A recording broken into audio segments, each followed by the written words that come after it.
So you like the picture Kyle has there? Take a look at the picture posted and take a look at his current picture. Like, Kyle, dude, let go, man.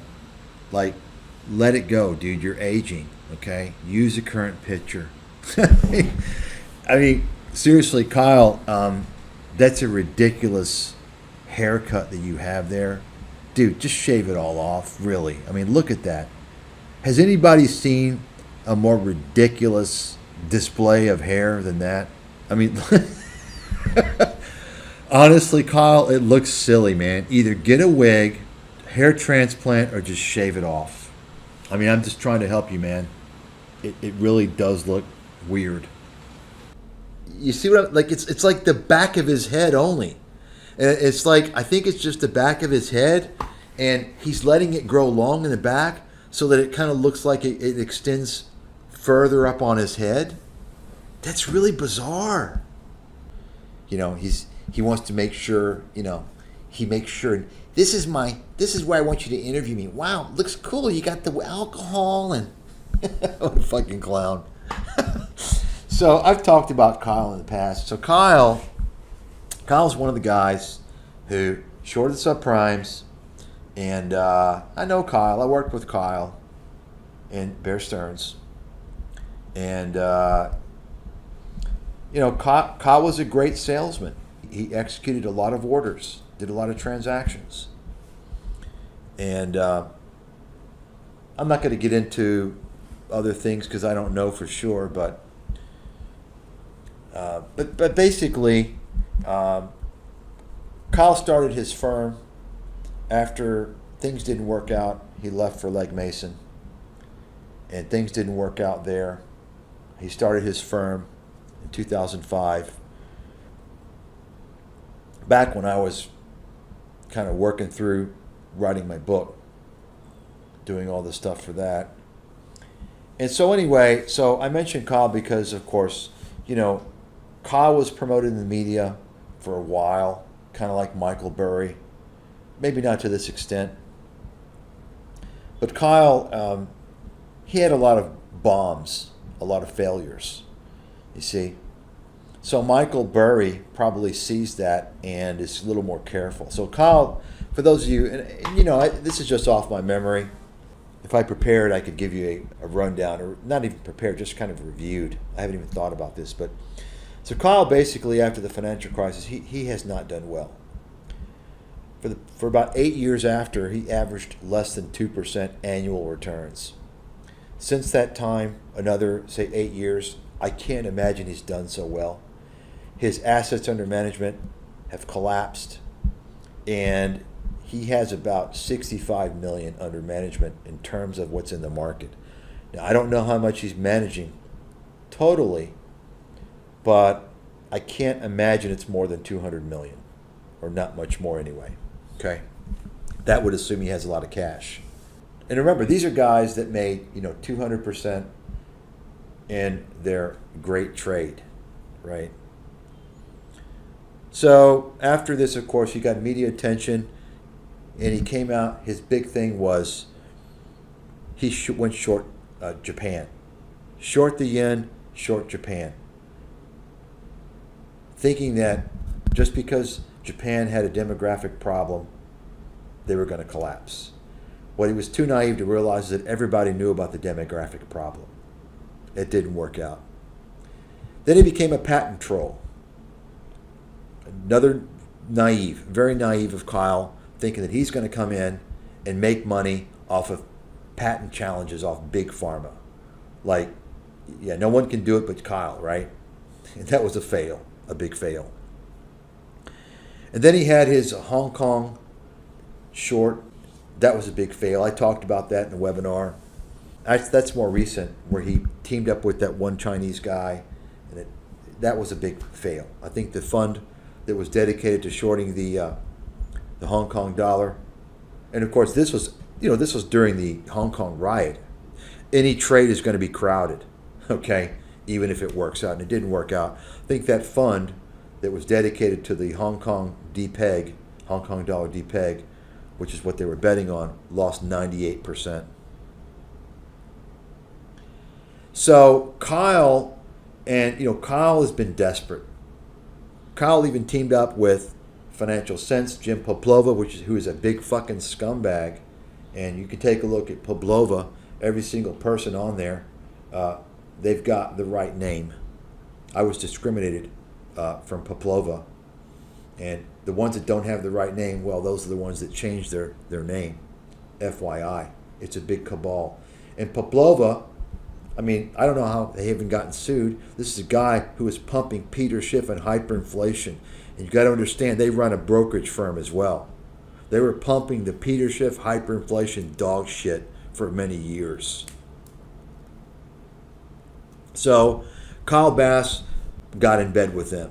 He wanted the promo. You can tell, let's just say, folks, you can tell when business is doing bad. These guys, they're out there, they're flapping their jaws in the media, they're on Twitter, they're teaming up with fucking clowns. And of course, Bass was with his real vision, this Raoul Paul fucking lying scumbag loser as well. So Bass hasn't been doing well. He is being sued by a company for manipulating the stock. That's the allegation as well. I don't know how that's gone. He also screwed up a few years ago with the GM play. Betting on GM, and then they had the recall. Complete failure. Bass hasn't done well. So I say scraping the bottom of the barrel. Why? Well, because he's teamed up with the guy here, and the guy's name is Adam Taggart. Some of you may be aware of Adam Taggart. I know a lot. I'll probably do some in the future. Adam Taggart has a history with Chris Martenson. Chris Martenson is a complete fraud. He's a scam artist fraud, and he knows that I think that way. I exposed Chris Martenson many years ago. He's lied. He's claimed he predicted the financial crisis. Chris Martenson's teamed up with Robert Kiyosaki. He's a complete con man, broken clock, gold pumping idiot who tells you buy gold, doom is this and that, so forth. He kept people out of the stock market for years and years and years. So what Chris Martenson does, Adam Taggart was his partner. Adam Taggart went on his own. He's got this wealthy on scam. And what they do is they interview broken clocks, doomsday guys that want to fearmonger. Okay? And then what Adam does, he's taken the Series 65. It allows him to make a referral fee, 1% referral fee off the assets. He'd say, well, oh yes, everything's bad. We work with certain financial firms that are going to protect you. That's the pitch. So he scares people, and then he collects money off referral fees when he shuttles them to firms after he scared them. And the problem is those firms are going to underperform. And what Adam Taggart doesn't realize, he can be sued. If you're with that, if you got a referral through this New Harbor, I think it's New Harbor, and you underperformed, you can sue both of these motherfuckers. Adam Taggart is on the hook. You see? So this is what the scamming he's doing. I'll cover these guys in the future, but it's the typical, you can look it into yourself. I'll show you here. So just take a look, and this is where it helps knowing this whole the whole army of scam artists. If you don't have a history, you're not going to know. Some of these guys I don't know. They're newer. Some of these guys have been around a long time. They're obvious. Folks, I can tell you right now, I don't even know who most of these people are by looking so far. I'm sure as I go down, I'll recognize more of them. Mike Pinto. There you go. Rick Rule. But I can tell you, I will guarantee you, almost all these guys are con artists. Because why? Folks, they all hang together. I'm telling you. This is a doomsday broken clock channel. Who do you think they're going to interview? They're going to interview the same knuckleheads who promote the narrative that they're preaching. You understand what I'm saying? This is YouTube. It's fake news, a term that I created more than 10 years ago. I coined that term. It's fake media. You're not getting real news. You're not getting differing viewpoints. You're getting the same narrative, the same guys saying the same shit. Fiat currency, they're printing itself into inflation. The fiats are going to fail. Okay, you understand. Uranium. People pushing uranium are all fucking con artists, man. it's the same guys on this channel. I can already tell you. It's the Rick Rules out there, the Eric Sprots, the same. I've covered that shit on my site for years. All the scams. Here you go. You got the, whatever, this Lynn Alden, I already did her, or him, or whatever it is, I don't know. Mike Pinto, I exposed this fucking clown many years ago. I mean, it's the same shit, the same garbage. Okay? Rick Rule, there you go. And then you see even here, I'll show you here. Look, the whole business model, they're going to have a conference. And take a look at the conference. You know it's going to be con artists, I can tell you right now. Broken clock con artists. I don't know who it is. I'm just telling you. I already know the deal. It's predictable if you understand. Let's take a look who it is. Okay. There we go. So what they'll do is they'll get some, he used to work for the Fed. They pay the guy. He's just going to come there, nothing. Lynn Alden, I already exposed this fucking fraud. This guy, clown. There's all kinds of little spin-offs of the same fucking bullshit. George Gammon, Economic Ninja, all these fucking clowns. I mean, I know that, I exposed all this shit a decade ago. That's why when I see, it's like you'll see new faces. It's the same shit. The same crap. Matt Taibbi, he's a fraud. Matt Taibbi's a fraud. You all know this, right? Matt Taibbi is a fraud and a gatekeeper, by the way. Matt Taibbi is the guy who not only, he knew about me, he didn't cover me, he didn't want to reach out to me a long time ago. Why? Because Matt Taibbi's a gatekeeper, folks. He pretends like he's the hero, but he's actually a gatekeeper, and he works with the tribe. But people think, no, he exposes the bankers. No, he doesn't. He's a fucking gatekeeper and a fraud. Let me refresh your memory, by the way. And for some of you, you've never heard this. Matt Taibbi's the guy, the fraud, and I exposed this on my website a long time ago. Matt Taibbi, the reporter from the Rolling Stone, I guess he lost his job or something. Matt Taibbi just comes out like all these frauds, pretend like they're on the side of Main Street because they release books. Just like Nomi Prince, same fucking con. They want to sell books. They're frauds. They're gatekeepers. You know what a gatekeeper is? Look it up. So what Matt Taibbi did is he came out after the financial crisis with conspiracy nonsense. And he basically claimed that the financial crisis was caused by naked short selling. Anybody ever hear that stupid theory? Matt Taibbi, and he teamed up with Patrick Barnes, the former CEO of Overstock. Matt Taibbi created a fake, this is why I say he's a fraud. He created a fake video trying to prove to people how the financial crisis, and I've got the video, by the way, it's on my website, how the financial crisis was created by naked short selling. And I when I saw the video, I was laughing my ass off because it was obviously a fucking scam. It's like he was showing a display, and I'm thinking, like, is this like real? I mean, this is not even legitimate. It was a joke. And basically, he was saying that you can short any stock you want, unlimited. And so according to him, anybody can short anything to zero, including the whole stock market. Okay? Complete fraudster. Complete idiot. Okay? Anyway, that's Matt Taibbi. Scam artist, fraudster, piece of garbage. I know this clown, Grant Williams, fucking clown. This little, she's in the tribe. These are all in the tribe. You can guarantee that. She's a fucking clown. Rick Rule. I got a whole fucking thing on Rick Rule. I mean, this guy is a complete fucking, I know, I'm not even going to get into this guy and know so much about him. Mike Maloney, of course. And then you got the guys here, New Harbor Financial. This is the firm, and Jeff Clark. This guy was from, I think, Casey Research, another fucking clown. These guys are, this is a joke. These people are a joke, all of them. And so the New Harbor Financial, these are the guys that Adam gets a referral fee, 1% of the assets, when he shifts people for them to manage their money. And the whole spiel is basically to get scared. Oh, we're going to protect you. We're going to have commodities in your portfolio and cash and gold. And they've been doing this, him and Martinson have been doing this for more than a decade. So this is why I believe this New Harbor, I mean, if people from New Harbor Financial that were shuttled in from Martinson and Taggart, they look at their portfolio, how much and I'm sure they've underperformed greatly, they could actually sue these motherfuckers. This is a fucking scam. This business model is a complete fucking scam. Adam Taggart, you're a fucking scammer, dude. Just stop it, you piece of fucking garbage. Now we get to Kyle Bass. I just wanted to give you guys a little intro. Chris Martinson, same thing. Complete. I got so much on Martinson, it's not even.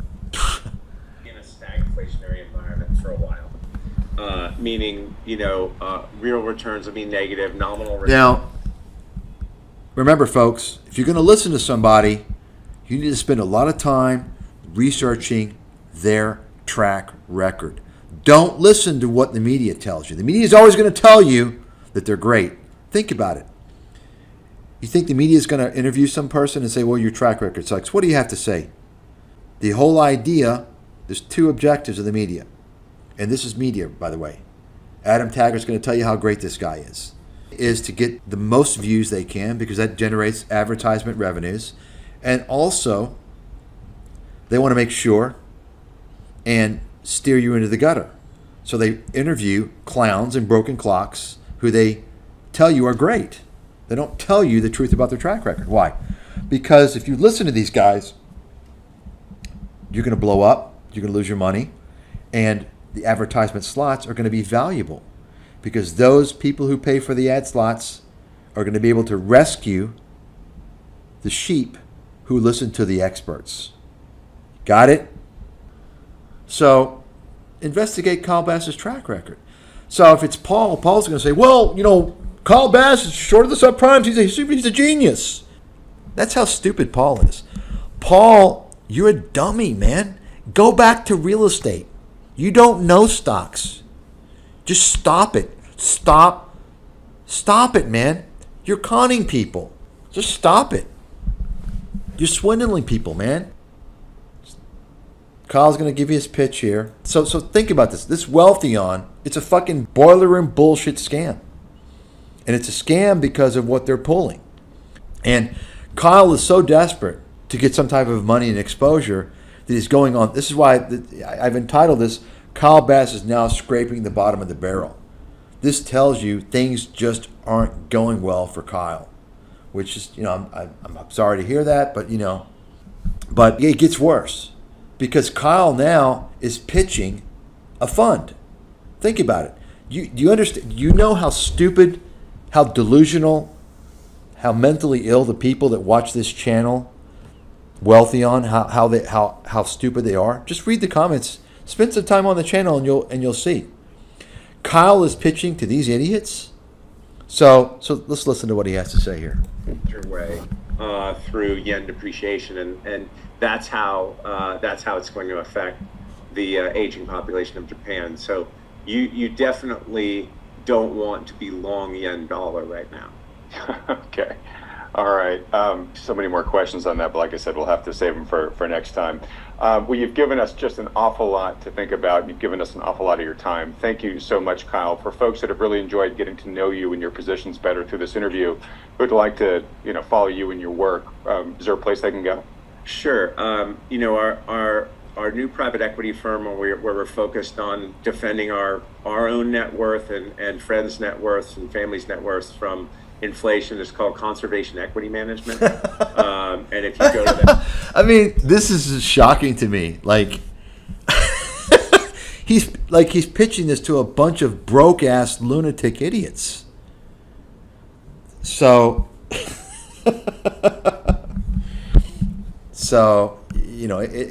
it's sad. But some people, they have no shame. They have no shame. They worship money. They don't care. Kyle, I don't know. I personally handed him a copy of my book. If Kyle was a little smarter, maybe, you don't know, maybe Kyle would have had the chance to be teaming up with me and get my research. Kyle, you could have been a winner. You could have been winning all these years. Well, Kyle's been on the broken clock bandwagon for quite some time. for several years.